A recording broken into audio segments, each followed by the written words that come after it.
Crush that Meyer line. Oh, I'm so sharp. Oh, people are going to hear that. All right, whatever. Mm-hmm.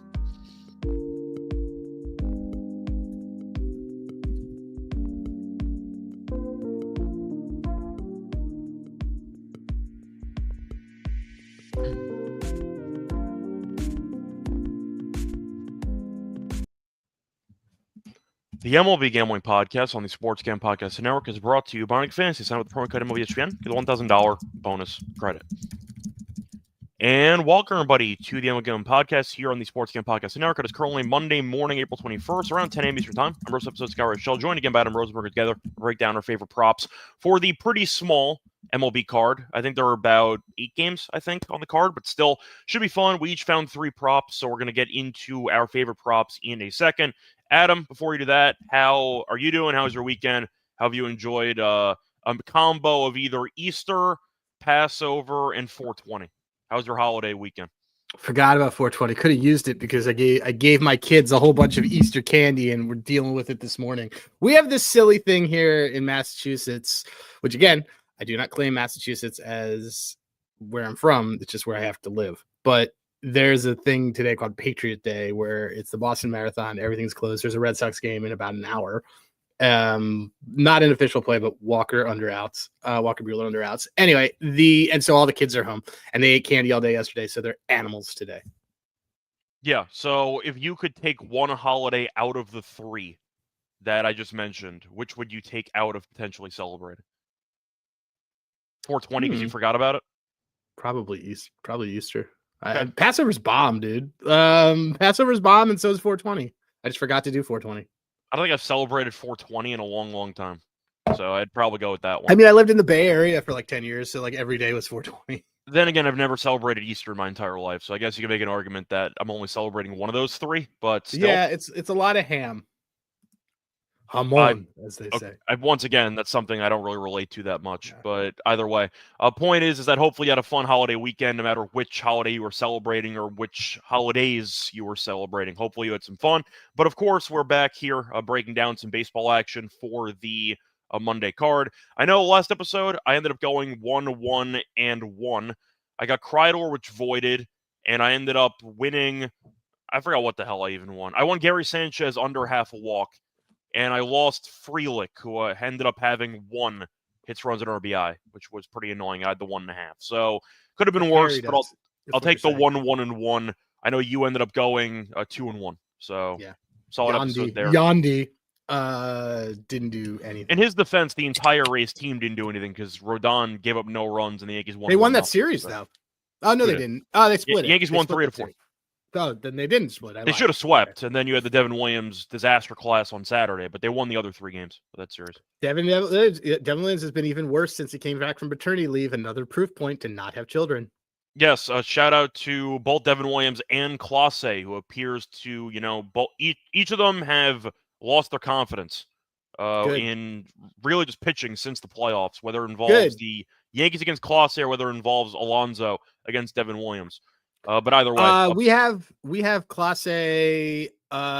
If you read our texts or follow me, we have him under strikeouts this season at 69. Nice. Are you picking an eventual phantom IL appearance for Clase? Yeah, or is he too valuable? Has he signed an extension? That I'm not sure about, but I know his ERA this season's like 7. Hold on, let's look. He's also 3-0. I made a brief comment about this to you after it happened.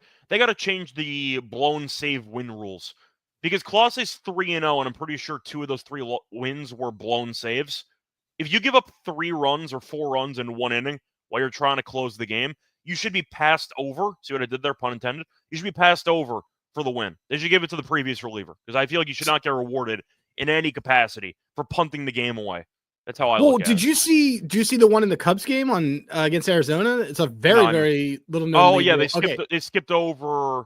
I forgot who they skipped over, but they gave I don't remember who it was, but he got the out to end the inning, and because the scorekeeper is allowed to use his own judgment to say whether or not they were important towards the win, they awarded the win to Helsley. Yeah, well, the point is that you can make the argument that there were some pitchers. That's not how, but he didn't pitch during the winning run. Correct. Yeah, like that's.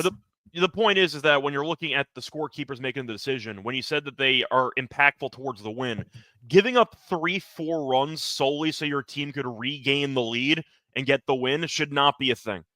You punted the entire game, and the only thing you did was end of the inning while blowing it, and you get rewarded with a win. I think that's one of the dumbest rules in baseball, and they got to fix that. So I don't know if by the way, Clase is on a terrible contract for him because so the club options are 27-28. So the Phantom IL, he's still here next year. The Phantom IL appearance probably happens in May.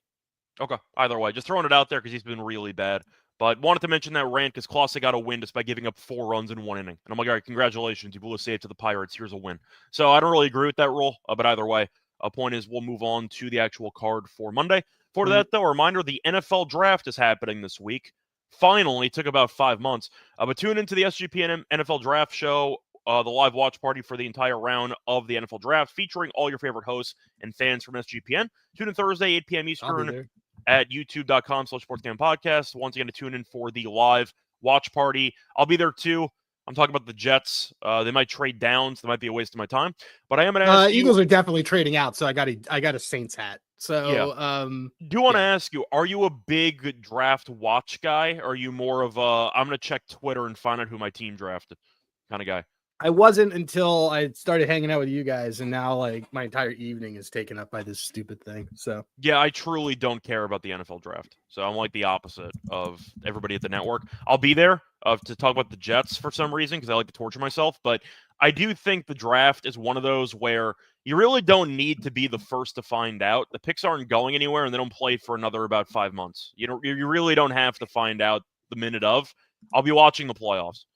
When it comes to NHL and NBA, I feel like there are better things to put on the television. Is that a hot take?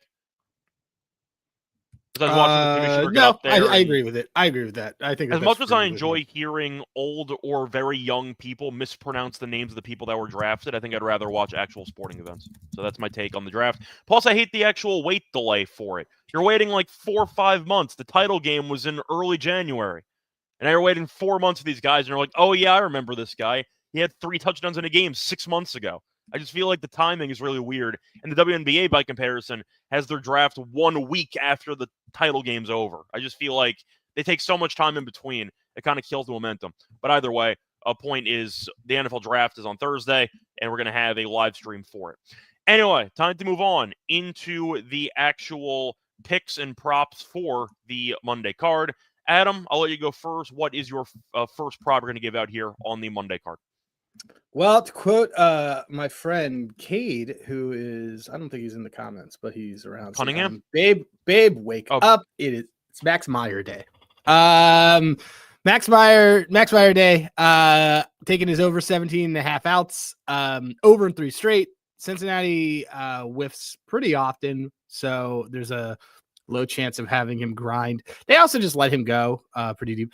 Miami's bullpen is going to probably give him some length, and he's been really efficient and pretty sharp over his last 3 starts. We know that we love him here. We have him for Cy Young.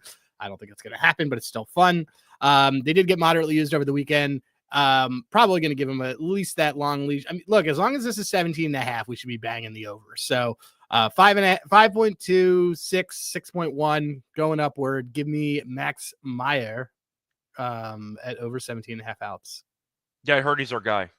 He's our guy. I heard a rumor about that. So we'll see guy. how he does. He's one of our guys. He's a guy. Yeah, the Reds might be exhausted after scoring 24 runs. And, it's pretty tough. Yeah, exactly. Well, that's the thing is that I think some of this stuff is just completely inflated by the fact that the Reds, took Charlie Morton out back and just beat him senseless. I was so right about Charlie Morton, though. I think I said he might be the worst pitcher in the league about 3 weeks ago, and he actually might be the worst. That's not like that's not a bold take. He's 41 no, it wasn't. years old. But I feel like people did not think of Charlie Morton in that light until about a start ago. No, and I was in there. That's God. It wasn't. That was not a novel take. I was in there. It's not a novel take. It's not the bigger thing is that I just said I showed up somewhat early. I got a little bit of a bump on the stock. I think the early take you want on this team is that Brandon Hyde is going to be fired by June because the fact that he told Charlie Morton, he's the Charlie Morton struggles are also partially to blame. You can blame Brandon Hyde for for saying, hey, we need arms and pushing Charlie Morton beyond where he should be going. No, I get it. I think for Hyde, I think he'll get fired either way. But to be fair, they had a disastrous offseason and didn't do anything to address the pitching, so that didn't help. 2 years removed from the 1 seed. Screw this team. Yeah, to be fair, they also haven't won a playoff series in a long time. Yeah, exactly. People got I really remember the most time exciting. What was it? 2022. How many games did they win? 2022 MLB standings. What did they won over 100. Everybody said the most exciting 83 win team that year, and people don't realize that they actually have a terrible manager. I meant the year after. They won 100 games and they immediately lost to Texas, and then they lost to the Royals the year after. That was when I gave my first Kramer versus Israel cap. Yes, Seager crushed one on October 7th. Yes. So anyway, I think that's when you became a fan of Corey Seager. It just I've proves your cap right. I'm always just been joking. a fan of Corey Seager. It was a novelty cap though, and it paid off. So there you go. Point is though, I agree with you about Meyer. I feel like it's a bit of a weird transition when you go to Max Meyer, and the last pitcher you saw was Gary Sanchez. Probably a bit of a weird transition there. Wait, did he come out? He pitched. Position player pitched 4 outs. He got 4 earned runs. I mean, in the 9th inning yesterday. Good for him. He threw a bunch of better than how he's been batting wise. I took his under outs, so I appreciate it. I mean, he's under walks in the last episode, so I appreciate that. But yeah, Sanchez was actually not the worst pitcher for the Orioles yesterday, and he gave up 4 runs in 1 inning. In fact, by the way, Charlie Morton surprisingly has a pretty high K rate too this season, which has been really funny.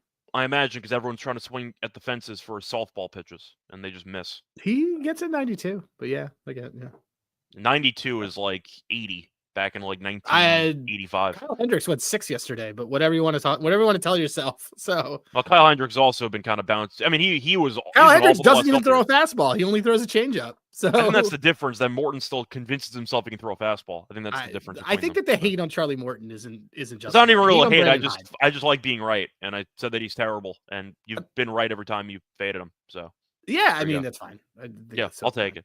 Point is though, moving on to the first prop that I have, I'm going to go with a pitcher. I'm going to back actually. I'm going to back Gausman in this one. I'll go with the under 2.5 earned runs at even money. I like the price at even money. He's allowed 2 earned in his last 2 starts combined. He's been good this season in general. Houston has really not been great, especially at home offensively this season. They lost the late night game against the Padres 3-2. And you're looking at the actual plate appearances that they've had against Gausman, not good. A 173 batting average and a 202 on base percentage. I think Gausman goes well here. 2.5 earned though at even money on the under, I think is appealing based on current form. And Houston, we've kind of roasted the season for really not being that good offensively at home. They're better offensively on the road. I like the Gausman under 2.5 earned. It's even money. I like the price. The issue might be length. He might end up going like 7 innings, which could be the problem here. But I think Gausman, once again, has been pitching too well for this to be even money. So I like that as my first prop. Thoughts? This is his earned runs. Yeah, his earned runs 2.5 under even money. I mean, I thought it might be like a juice 2.5 under. I was surprised he was even. No, I think it's pretty solid. I have Gausman on my numbers. For those of you who don't know, like my numbers are handygraphs.com, which is the site that my friends and I use, which is basically Fangraphs and BS stuff. But anyway, Gausman's been good over the last week. He actually had like 1 bad start, and otherwise he's been pretty solid. That team just can't hit. We always roast Houston at home for not hitting. Yeah, and he's infinitely better on the road. Like which I'm more than fine with. So yeah, his FIP on the road is 2.96. His FIP at home is 4.87. He gives up like way more home runs on. Yeah, I like this a lot actually. We should bet this. Yeah, I'm in for it. I appreciate it. Moving on to your second prop on the Monday card. Guess where we're going? Going to New York, and guess who we're fading? Aaron Nola. I don't know why I said Kevin Nola. But Aaron Nola. Maybe Kevin Nola is better than Aaron Nola. So another one of your bold takes that isn't really a take, but is also just almost as mildly misinformed as most of Brandon Porter's home run bets, is that Aaron Nola's washed or something like that. He isn't. I didn't say he was washed. I just said the Mets are really good at home, and I think they're too cheap. Anyway, that's the only argument I had. Aaron Nola's not, and also Trevor. No, Aaron Nola's not a bum this year. Aaron Nola is not a guy you're backing until probably July or August. You also have to live and die by the fact that he is a completely good workhorse. Brandon Porter pointing out Austin Nola. That is the guy he's been talking about. My mistake. Aaron Nola is but we're taking under 17.5 outs. He only's gone over this 3 times in his last 10 starts overall. Once this season, under in his last 2 meetings against the Mets. Mets have a really low K rate. Nola's been walking a lot more guys this year, so that together is going to grind out a count. The ISO is really high, which gives him some pretty good pop. A good, by the way, take for any of the batting props. Every single name that Brandon Porter drops into these comments, just parlay all the not to hit home runs and you will be in good shape. But for this one, just do Aaron Nola under 17.5 outs at plus 110. And Mets run line and Mets money line. Yeah, I also looked at the numbers Nola's had against the Mets in particular. The Mets are He's actually never really good against been Nola. great. I'm saying Nola's kind of struggled against the Mets. The Mets have like 300 plus plate appearances against them, a 359 on base. They get on base a lot, actually, when he pitches, which I think bodes well for their chances in this game. Nola's also been, as you said, walking a lot of guys compared to usual, giving up some contact as well. He's going to figure it out at some point, but right now he hasn't. So I'll go with the Mets, who are very good at home. But I agree with you about Nola.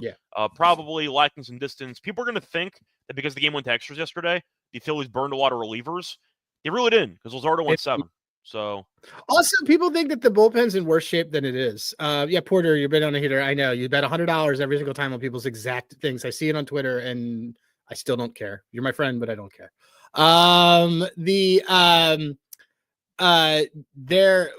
Kerkeling and Strom both have highest percentile in bullpen on strike rate, whiff rate, chase rate, all the good stuff. The only thing is there's been an especially bad outings from Romano, who probably is tipping his 2 pitches that has. Skew all the numbers. So right, which skews all the numbers.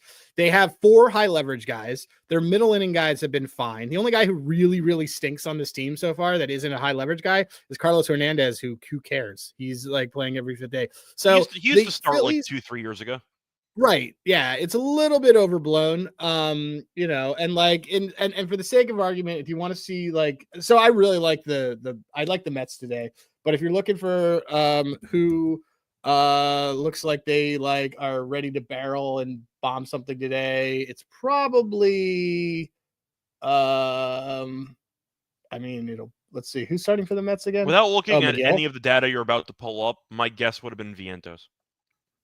Vientos is striking out like crazy. Correct. He also, I think, had a couple home runs last week, so at least he's making some deep contact. No, I like, honestly, there's nobody on that team. I don't think that I would take anything in that.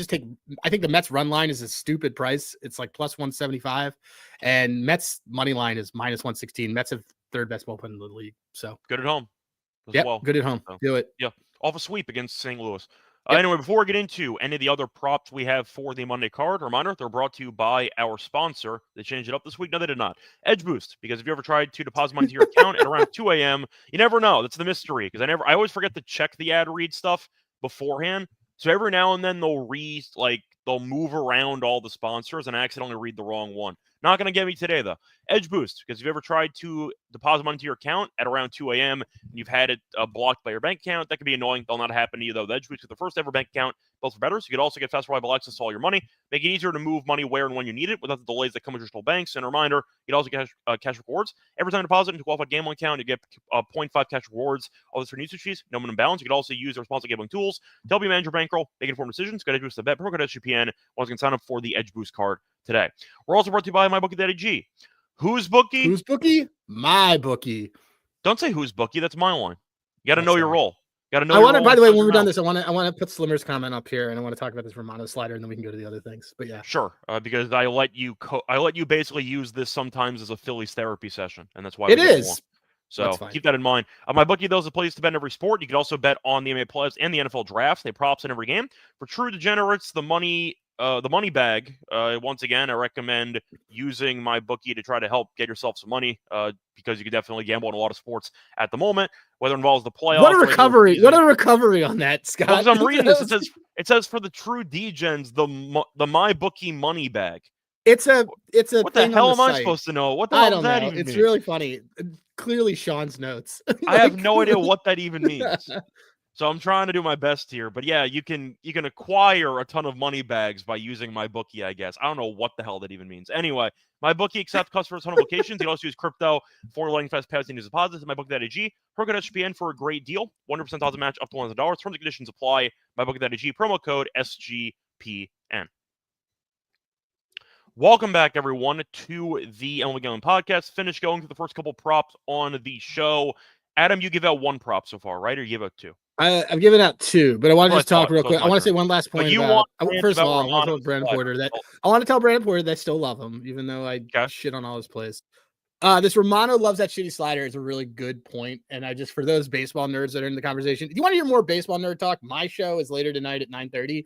But this shitty slider that Romano has is so bad this year that if you are first of all, it has like 3 inches of less break against right-handers, and it's horrific against right-handers. His WOBA's 518. His four seam's fine. His velo is up, but he is literally getting no drop. It's going right in the middle. It's going right in the middle of the zone every single time, which to me signifies that he's probably throwing with mild pain or he's afraid to throw it the right way. So we will see what happens.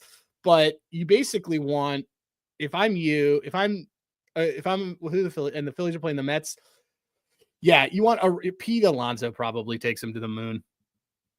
Assuming that Romano actually pitches. I don't think Romano's pitching today. I don't think he is. Oh, well, he's available. He's available, so he might. He might. We'll see. Point is, if you might want to put your Alonso home run bets against Romano. It's more likely Joe Ross, or is it Joe Ross? No, is it Joe Ross? Yeah, Joe Ross. Some of those guys. The one who was a starter 5 years ago and somehow ended up back in the majors. Dude, was solid last year. No, I didn't say it was bad. I'm just saying he just took a hiatus, and I'm like, well, that's a name I haven't heard in a long time, and now he's just hanging in there. So yeah, like his extension and his stuff is good. I'm just looking at this right now, but like, sorry, we're not going to talk anymore about Philly stuff after this, I promise. But like his where is it? His fastball velocity it's only down, like it's not down like considerably, but all of his other stuff, his breaks are just down. I think he's got a mechanics issue. I don't also agree with just like the Hoffman signing, because like Hoffman was never going to close. Like what he's doing right now is actually not what he does, but we'll see. Yeah. Plus, I mean, the entire bullpen did that, but Hoffman, I remember not being particularly good against the Mets. Hoffman was terrible down the stretch too. That's what I'm saying. So the Phillies saw that and just decided, you know what, we'll cut. He also had a shoulder issue that came up on multiple teams. It felt like they were using him every day, so I'm not surprised his shoulder gave him some issues at the end of the year. But he also is the name of the detective in Saw. Which was Hoffman? Yeah. The one who turned out to be, spoilers, that one of the detectives turns out to be one of Jigsaw's like helper people. I'm too old for this shit. Right. Same actor, different movie. But there you go. All right, that's fine. We'll talk about Euro Trip in this last segment because the Pope died. That is not related to Saw, but that's fine. Not either way. Me scoozy. Anyway, moving on to my second prop on the Monday card. I'm going to go back to the actual earned runs prop again, but I am going to go with the under with a different pitcher. I'm going Randy Vasquez, who's quietly been pretty good so far this season. He also does not go any distance at all, tends to go about 5 innings tops, so I do think he's in a decent spot here. You're looking at a Vasquez who's allowed less than 3 earned in all 4 starts this season. He's also thrown less than 83 pitches in 3 straight starts. Once again, not that efficient with his actual innings, and he tends to get pulled after 5. But you're looking at the bullpen for San Diego. It's fine. They won 3-2 yesterday. Nothing that I'd say crazy. No, they didn't burn the entire bullpen yesterday. But you're looking at Vasquez against Detroit. Detroit's offense has been fine this season, but 3 earned runs is kind of asking a lot for a guy that has not done so all season. And I don't think Detroit's an elite offense. I think that they're fine, but it's even money again, which I think is a good price. So give me Randy Vasquez, a guy who goes really no distance, to go under 3 earned at even money once again. He's been solid, and once again, there's a lack of distance, which I think is a nice, I'd say, bonus way of winning. If he struggles and gives up 2 earned on like 85 pitches in 4 innings, then he's probably getting pulled anyway. So a couple ways to get there. Give me Vasquez under 2.5 earned at even money. Thoughts? I don't have any thoughts. I like it. Did you see Arise get knocked himself unconscious yesterday? Yes, and I immediately thought that he would not last a second in the NFL with Brian Dawkins and with like Ronnie Lott or. I guess is Maurice Dubon built like a linebacker? Like, that's what I was going to say. It looked like it was I thought it was clean. There was no targeting. They reviewed it for targeting. Yeah. I didn't think it was that bad of a hit, to be honest. It might have just been the shock, because like sometimes the worst injury you can get is just I'd say, inability of your body to prepare for it. The hit wasn't that bad. I mean, Arise also was like, what, 5'5"? But I think that it was just a surprising, like, jolt of a hit. It wasn't that bad. So either way, Arise ended up getting carried off. Apparently he's fine now, but yeah, I didn't think the hit was that bad. When you hear stretchered off, you think like, oh, Ronnie Lott's showing up over the middle or Cam Chance is about to take his head off. That wasn't what that was. That was actually a pretty clean hit. In the NFL, not in baseball. Yeah, I would say. So there you go. So I just wanted to mention, I thought it was a nice version of a contact sport that's been ripped from us in baseball because now you can't collide with the catcher. So either way, and wanted to mention that. I know you said you liked it. Anything else that you like on the card? I know you have one prop left. Yeah, Robbie Ray. Under 17.5 outs is what I got. Under 16.5 outs is fine too. Actually, also a pause right now. You're going to get a lot of people that say, oh, I don't like it at 16.5 and I like it at 17.5. That means they are not capping outs correctly. If you're capping outs correctly, you're not capping for him to make it in between an inning. You're capping for him to not last to the next inning or go past it. It's either you never account or a fade. Yeah, especially in today's baseball, that might have been a thing back in the day, but managers tend to like pitchers to actually start an inning from scratch. So they tend to really not like getting a pitcher out there who might be on fumes to try to start the inning, unless they have a very good outing going and they're going to let them pitch until somebody gets on base. But normally they want the pitcher to get the clean slate of getting a fresh inning, especially nowadays, is something that I've noticed. And I know that you agree with me on that. Yeah. No, it's just, so if you see one of these wonderful Twitter touts that says, I like it at 16.5, but I don't know about 17.5, they do not know what they're doing when it comes to outs. So my point though, Robbie Ray under 17.5, under 16.5 is fine too. Like if you lose on an out, you lose on an out. But the reality of the situation is that I don't think Robbie Ray is lasting till the 6th. His walk rate is way too high. It's 10.7 the last 3 weeks, and its BABIP is crazy. I don't particularly like the Brewers, but they hit really well this weekend. Shout out to Helms. Shout out to Trevor. Shout out to the stolen bases, by the way. 9 stolen bases yesterday. Also, the Contreras brother who spells his last name wrong or spells his first name wrong is on like a 19-game hitting streak that no one's talking about. Well, yeah. Anyway, the old Robbie Ray is back. Yeah, Robbie Ray is probably going to strike out 7 guys, but he will go 5. So I like this. I love this play. So under Robbie Ray, under 17.5 outs. I think Robbie Ray is my number one candidate for solid starting pitcher if it was 2006. Because people would just see the 3-0 record and go, what do you mean? The guy's good. He's 3-0. And it's like, no, he's actually been horrible. And he just gets a bunch of run support every start. I think he has 15 walks and 15 hits allowed so far this season, which is insane, in like 19 and a third. The guy cannot command the strike. You just can't find the strike zone at all. He's 15 walks in 19 innings, which is insane. He hasn't been able to, dude, he won a Cy Young.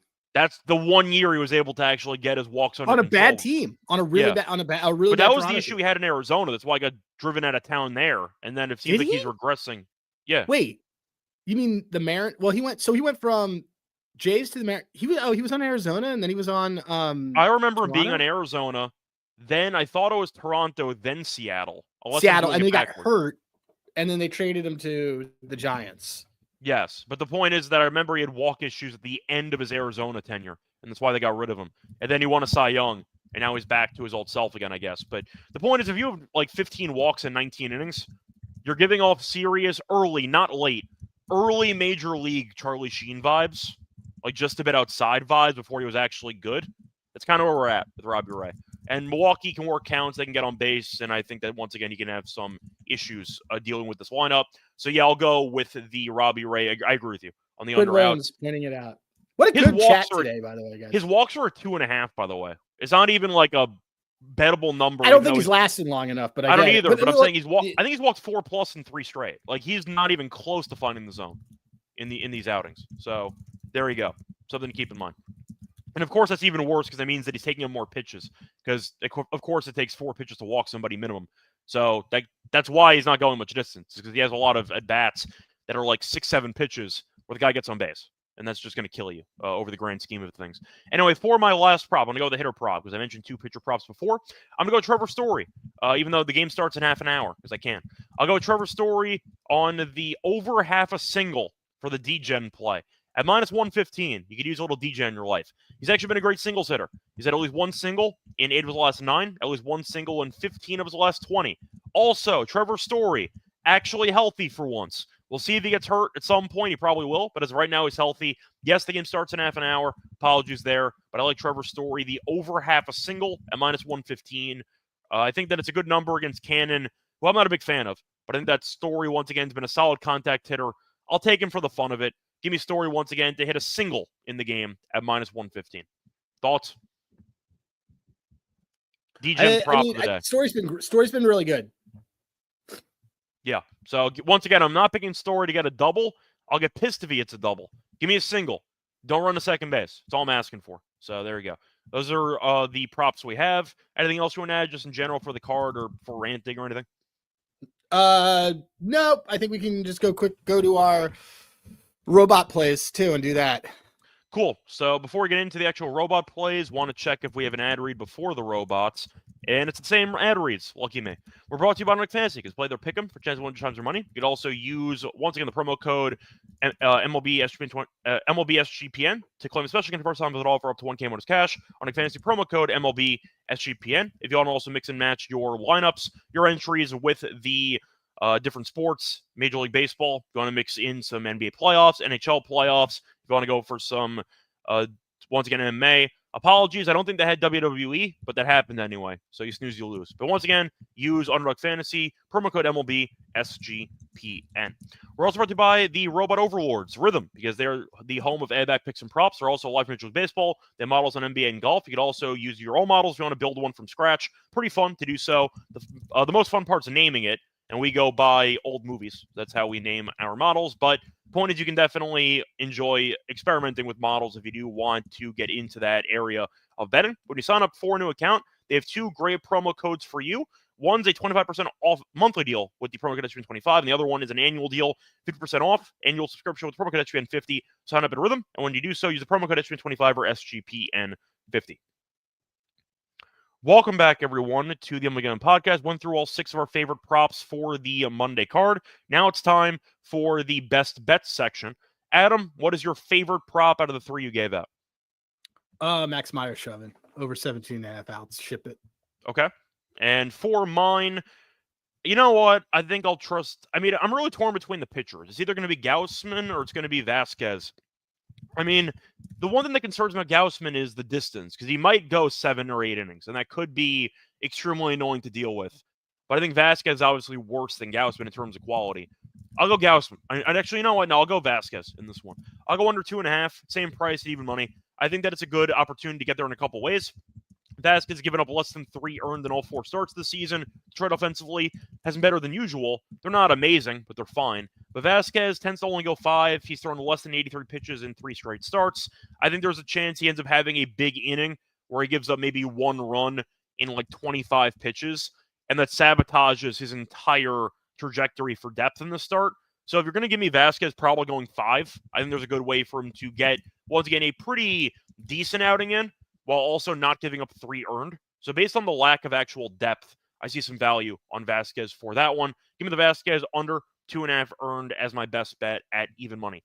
Anyway, I forgot to ask you, though, for the ad read, what are the rhythm plays that we're tempted by for the actual card? So we're going to build our underdog entry, but John Cena higher title wins. I don't even watch wrestling, and that was the least surprising outcome I could imagine.